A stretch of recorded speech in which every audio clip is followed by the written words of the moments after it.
men in today's day and age are frustrated in the bedroom. I used to think it was testosterone. I thought it was their hormone levels. I thought it was something that they were doing wrong, something that they needed to learn, a technique. But it's a lot easier than that. And I learned this because of my experience moving to Hawaii.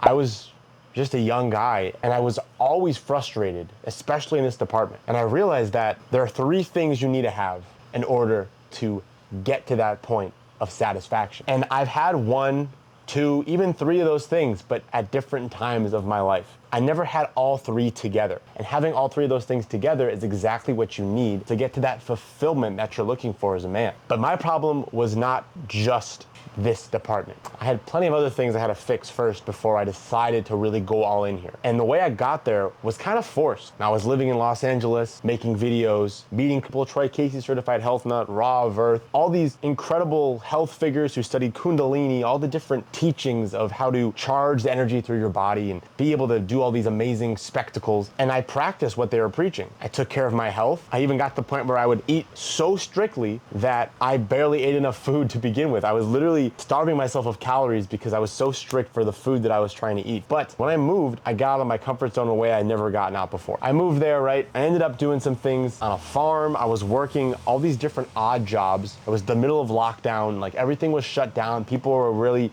being closed off. I couldn't really make any new friends. And the beauty of this was that I was finally feeling that sense of freedom that I was looking for. And that's the first step, because it's not just about being able to have good hormone levels. That is definitely your foundation, but I had sky high testosterone. I had about 1,300 testosterone naturally, and I still was having issues. I realized it was a mental problem. And I think a lot of guys are going to understand this when I tell you. You see, your brain health is very connected to your body health, especially your health in the bedroom. But it's not just cognition. That was the first step. And I realized that after studying for an engineering degree for 4 years, my brain cognition was always being activated. I had exams, I had physics, chemistry, calculus, and I was crushing it. I was doing great in my courses, but I was always frustrated in the department of intimacy. But I realized that when I was in college, I was not taking any risks. I didn't know the difference between going to study and cram for an exam versus going to jump out of a plane and do something that's super crazy that I have incredible fear over. But I didn't put that connection together. And for me, this is what Hawaii finally presented. Because when I was working in Los Angeles, I was working a very mundane job where I was just basically a grunt worker. Didn't have to use my brain at all. I was literally just moving stuff around, opening boxes, putting stuff onto shelves, taking photos. But when I moved to Hawaii, I finally was able to take risks. I started teaching myself trading. I started teaching myself how to edit videos. I started teaching myself health and wellness, diving into research. And that's when it all became more and more clear to me that this is stimulating cognition-wise, but it's also something that makes me get out of my comfort zone. Because engineering school, everyone was doing the same thing. Everyone was studying engineering. Everybody was taking the same exams. We all had the same amount of stress. But when you go out and do something on your own, you realize that, oh crap, I'm alone in this. Maybe I have a few friends doing with me, but for the most part, I'm stranded. And that's when I realized that I need to figure this out. This part is gonna shock a lot of people. I got grounded into my faith. I started focusing on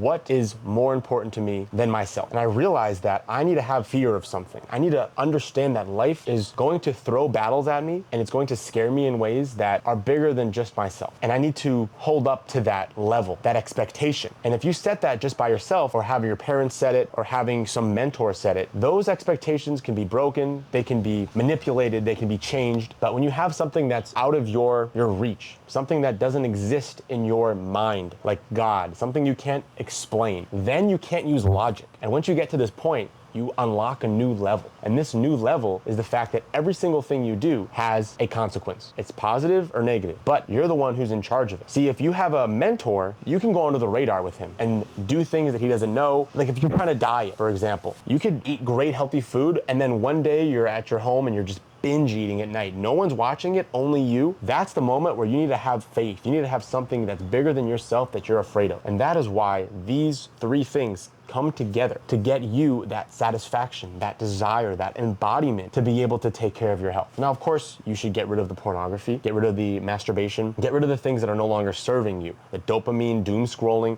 all these things that are frying your brain. This all sounds nice, but there actually is a study that's done in the UK, over 6,000 aging participants, men and women. And what the study found was that all of these people who are more cognitively inclined to do the work had a better S3 actual life. I'm gonna say S3 actual because I don't want to get flagged here, but you know what I'm talking about. They had a better and more satisfying and fulfilled S3 actual life. So don't take it from me. It's also clinically studied. And of course, on top of that, they incorporated risk taking into this study as well. It's not just dopamine, it's the ability to process risks. Because as you age, every decade, your dopamine decreases about 13%, which means that when you're a teenager, you could have sky high interest. But as you get older, you might just be like, oh, I'm just getting older, it's just aging. But here's the deal, when you're a teenager, you're taking risks. You're getting in trouble for things that you think are fun and exciting. You're playing with your friends, you're doing things that are out of the ordinary. And that is where that excitement comes from. And you're also studying, you're in high school, you're learning. So you have that cognitive expectation, but you also have that risk taking. And that's why everyone has that joke that, oh, I wish I had the libido like I had when I was in my teenage years. It's not just being young. It's not just your health that gets you to this point. It's your brain health. And that's why so many people overlook the connection between brain health and overall S3 actual health. But that is exactly why you're different. That's why you need to start taking more risks, just like I did by moving to a whole new place that I wasn't expecting to be in. And on top of that, I started learning things that scared me. I challenged my cognition again. I wasn't just working a job that was just giving me a paycheck that was just grunt work. I was actually challenging myself. And of course, I was working the farm work during the day, but at night, I would be studying all of these things that interested me, that confused me, that scared me, because that is where I got the cognition. And of course, this then led to the greatest physical and intimate experiences of my life. However, the third part, and the most important part, the connection with a higher source, was something that I did not resolve yet. And because I did not resolve this, I was filled with insecurity and guilt and shame when I was doing these activities. And that is not going to be good for you either. So you need to figure out what is your most important task to focus on right now. Are you cognitively inclined? Are you already doing things cognitive?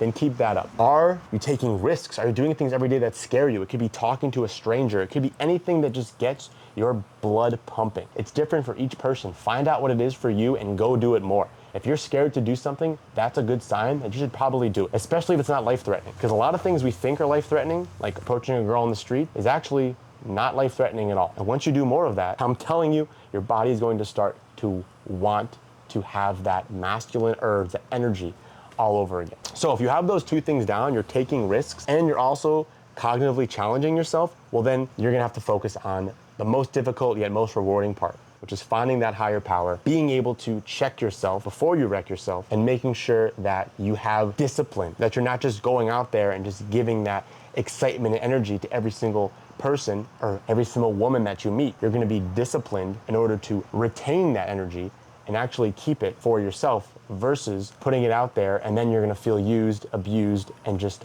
unhappy. Because I've been there before too, man. I thought I was gonna be so satisfied, and it turns out I was more sad than I ever was. I was searching for this high. I gave women this power of my happiness. So do not make that mistake. Make sure you find happiness in yourself and in your higher power. This has been Coach Jamo, checking out.